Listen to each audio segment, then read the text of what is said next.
разговаривали по это самое, я говорю, по скайпу этому, IT системе внутренней, так. И это самое, и что скажу по этой истории. Ну и про этих иммигрантов, там проблемы примерно, чтобы узнать уже, что будет, что это самое, уже ориентир. Да, что могут возникнуть проблемы. Ну, вспомнили эту историю. Ой, не могу. Я просто Лусимиру вспоминаю, его рассказываю. Ой, ипотеку устроил. Ну, что сделаешь, его характер такие, это самое, Лусимира.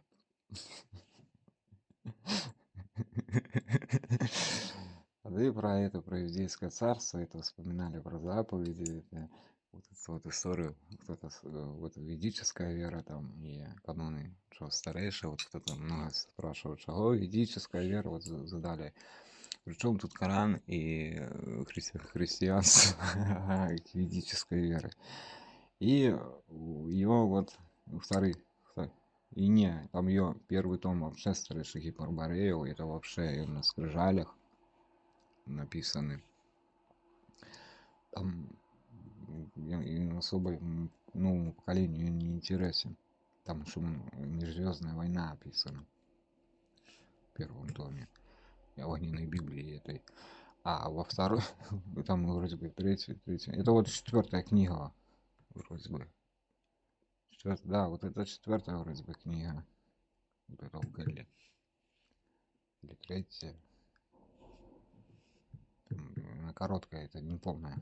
Там какие-то обры, Талмуд. Вторая написана на разных языках. Там начиналась на одном, там на египетском, там вроде бы половина написана. И половина написана на славянском уже, на кириллице. А у 4-й там уже на это самое. И вот эту историю про это. По канонам славянских ведических была такая история. Это вот як там його, як попав як там їх, попав ну, то есть вот ответ, почему ведическая вера это, ну, то есть ветвь христианства, ответ, и почему ислам ветвь, ответ был. То есть вот и Владимир нам поведал вот такую вот эту историю. Получается, они тогда путь держали. И они путь держали у Египет. То есть его сопровождал княже с дружиной. И это, торговлю был Власимир, путник-друид такие, мудрец. И Серпень, такие высокие, это салон, феры ус. И это, ну як, да, вот этого ее история, что с одной стороны тут ее, уже не буду эти культы морально, потому что мои слова, выражения будут кажется, что я насмехаюсь над ними, так, ну, это есть истина канона, так, поэтому так преподаю аккуратней эту историю. Так, и что говорю, в этом плане Велес, ну, Лусимир, так, Лусимир, які знають у ведических канонах як Велес, так, и путь держал у Египет, славян, славянских, скифских племен, ну, то есть русичев, путь держал у Египет тады, у Египет к Дарию, туда, и в это самое, и получается, и это, То есть, ну, Власимир у славян это главный наставник, то есть ведун, то есть учитель, як сегодня статус и это министр образования. То есть при князе был всегда и это наставник, письменности учил, мудрости учил, то есть все полностью, то есть як советник, як и это, ведун, друид, як кто называл, як это самое. Вот это велес статуса был при князе. Князь это веча, спорные вопросы, судил, разбирал это самое, защищал долины, но всегда с ним был мудрец. Вот это его велес статус и был. При Свароге всегда, и при Вышине, ну, то есть вот такие вот всегда же на то время мудрецы были. Вот это Власимир. Власимир и Херпень — это огненная Библия, конец. Третий том, получается, если не ошибаюсь, огненной Библии, третий Иеты, и вот это вот львиные царство, не царство звера, а это. Царство звера — это вот 4 том, 5. Вот это Машерское живом. Власть звера.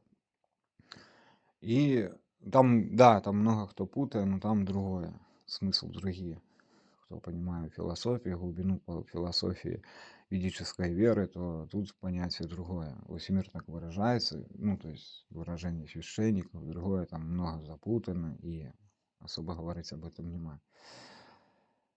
И вернусь к этой истории, потому что тут альянсы тут так. И вот ответ, почему ведическая, вот ответ был у огненной Библии, путь Власимира и Херпня. Херус, як його прочтили, і это Хери, Русич, княжича Русича. В Коране его, и он путь держал с Крым, ну, то есть отсюда, где Дон, вот это вот поместье, места, и у Египет.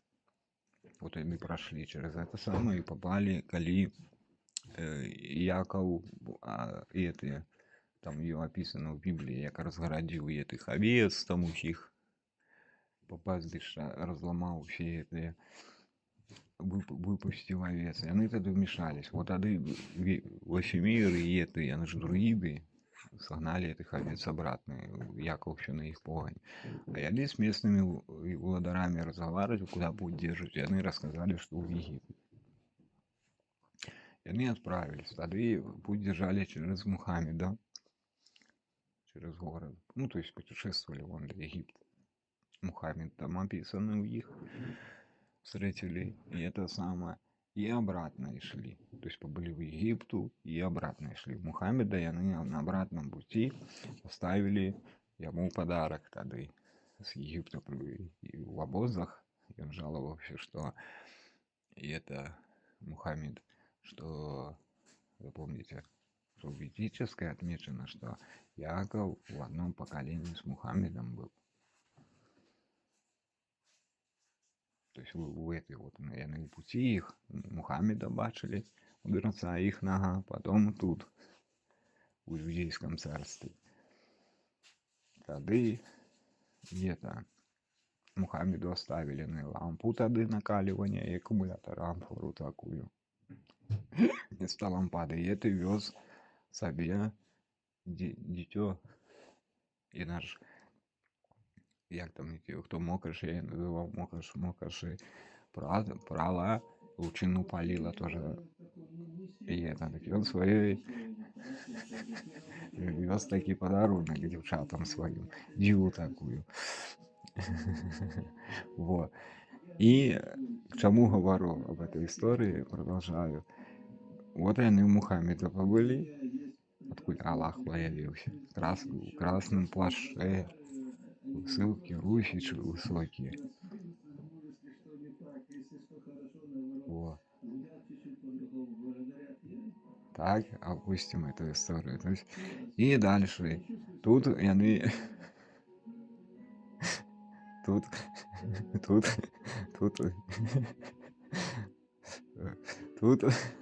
я, як яны прыйшлі уже оттуда и пересекали иудейское пламя.